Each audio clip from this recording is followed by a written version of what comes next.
So this is my FJ Cruiser. It has a 4-litre V6 engine, automatic transmission. It's a pretty formidable off-road car. It's able to take me basically most places that I need to go. Stock. There are other modifications that I'll be doing to it in future, such as a suspension. But as a stock vehicle, it's quite a good off-roader. One of the things I'm going to address today though is this wading depth. It has a standard wading depth of 700 mils, which is about over here, which is average. It's quite good. It's not the best one that you get. But one of the things that Toyota did was when they designed the vehicle was that they raised the front breathers for the diff and the transfer case, but they didn't do anything about the rear. So the rear diff breather on this vehicle sits at about 45-46 centimeters on stock wheels, and the locker breather is just around 65 centimeters. So those are both well under the 700 mil wading depth. So what I'm going to do today is install a diff breather kit to raise those breather levels up higher than the wading depth.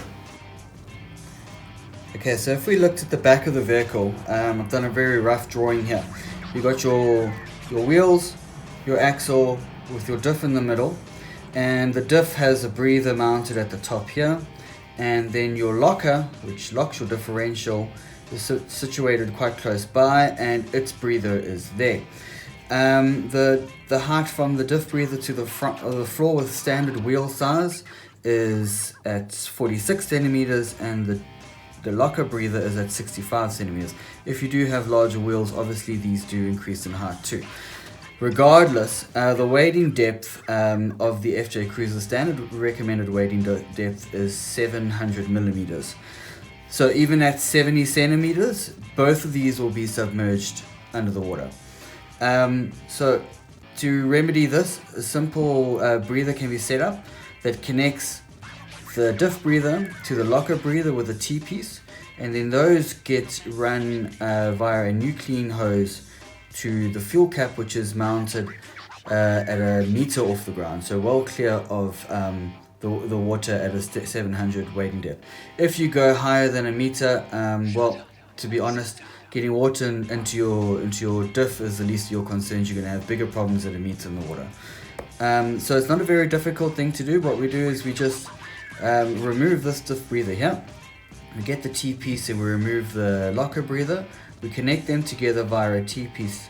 We run the hose from the diff breather to the locker breather with the T-piece, and then we reroute that to the inside of the fuel cap, and we put a little cover on there. That way both of them will be completely out of the water at the standard wading depth, and you don't have to worry about getting water into the diff. There are several diff breathers on the market. They range in price from a few $100 to a few thousand. Obviously the build quality varies quite a lot between them. For instance, the ARB ones are very nice. They have very nice mounting system in the engine bay with a little filter made out of billeted aluminium. They look really good. But for me to spend a couple of $1,000 on something like that, it's not really necessary. So I went to 4x4 Direct last year and I bought one of their kits. Having gotten it and received it though, I decided that it's not really something that I want to use. If you have a look here, this is what comes in the 4x4 Direct kit. It's a flexible hose, 2 very cheap fuel filters which you can buy from most hardware stores or auto stores, some mild steel, I don't think they're even stainless steel, hose clamps. Right, so I'm not too keen on the 4x4 Direct solution. I think it just looks a bit cheap and plasticky. So I've decided to build an entire diff breather kit up myself. Really, not too difficult. If you go to Toyota, you can order part number 90404/51026, which are these brass nipples. For a Camry, they were for some components in a Camry. what you can do is if you unscrew the diff breather on the diff, this screws in and replaces that, and then you can connect that to the hose. The hose I've bought is this flexible black irrigation hose. Looks a little bit higher end quality wise. T-pieces, and then I've got an assortment of these which I can screw together. These are from a pneumatic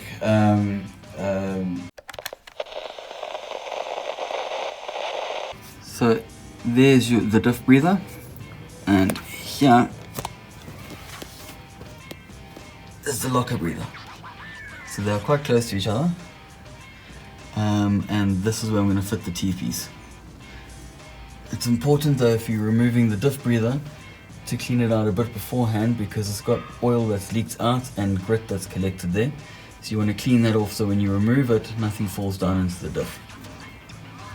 I'm just cleaning this with some fuel, some petrol, and a paintbrush. You can see immediately how the oil and that grit just come off. You'll need a 14 spanner. Once it's clean, it does come off quite easily.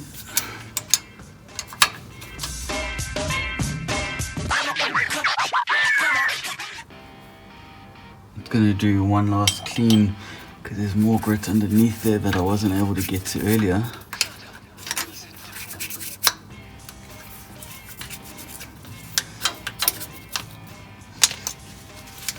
Wipe down. Okay, that's clean.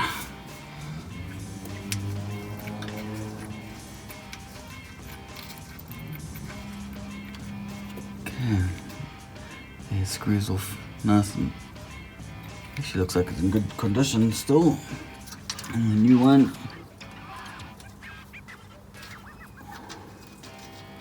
Put that brass nipple in and just tighten that up.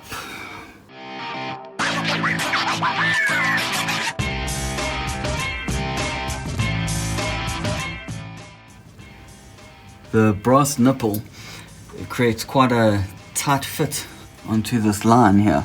So normally people use sunlight liquid or dishwashing liquid as a lubricant to put a rubber line on to a tight fitting. But in this case, I don't want any type of solvent such as a dishwashing liquid to leak into the diff. So I'm just going to use a little bit of Q20. Spray Q20 on there. And then fit the line on with the Q20. Okay, so to connect to the locker breather, I'll just cut this off here. Right. Get an elbow. If I can find where I put it. There we go. T-piece in. Now I've cut the other line from the diff breather. Make sure, remember that your rear axle is a live axle, so there's lots of play up and down. So make sure that you've allowed a lot of extra line so that it can go up and down without putting itself off. Okay, we can turn that around, clip it back in, and now we'll just run another line from the T-piece up to the fuel hatch. You'll see that there is this little drainage hole there. This has got a rubber sock around the fuel cap, and there's a little drainage hole there. And that is where we'll run the line through. Okay, the air line runs from the fuel cap behind the panels, and it comes out at the fuel line. And then the fuel line runs through to the tank from there. So from here we'll just put some cable ties on, and we'll connect it to the T-piece here. See if I can do it one-handed. No, I can't.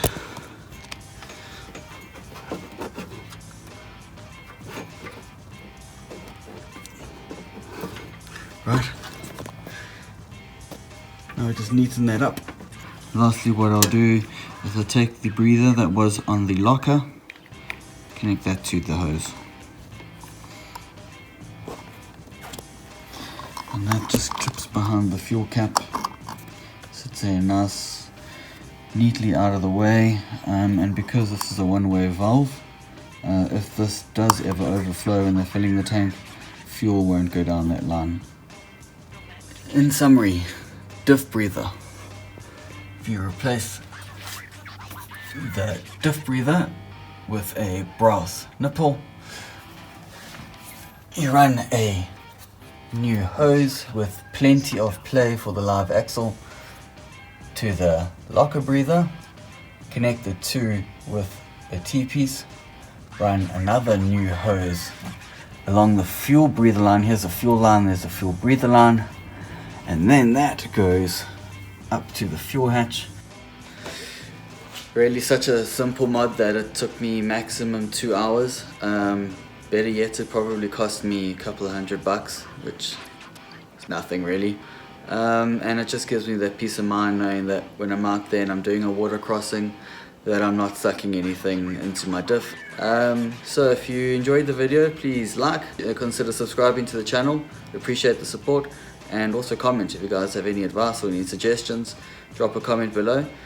And yeah, I guess I'll see you guys next time in Black Overland. Ciao.